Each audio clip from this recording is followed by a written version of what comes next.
Puisque la température joue un rôle très important dans la distribution des vents, commençons par analyser les variations de température à l'échelle de la planète.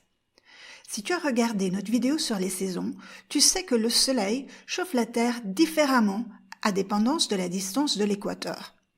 Au-dessus de l'équateur, les rayons solaires sont presque verticaux, mais au fur et à mesure qu'on s'approche des pôles, ils deviennent de plus en plus inclinés et donc moins intenses.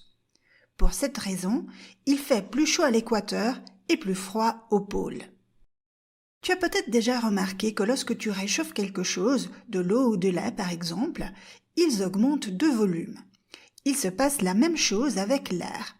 Lorsqu'il devient plus chaud, il se dilate et devient ainsi plus léger. Puisqu'il est plus léger, l'air chaud monte dans l'atmosphère et cela crée du vent, car l'air qui monte cause un mouvement d'air le long de la surface. Si tu te demandes pourquoi, pense à ce qui se passe lorsque tu enlèves un seau d'eau d'un bassin. Cela ne laisse pas en vide, car l'eau qui se trouvait sur les côtés remplace immédiatement l'eau que tu viens d'enlever. De la même façon, l'air qui monte dans les zones équatoriales est remplacé des deux côtés par de l'air qui vient des tropiques.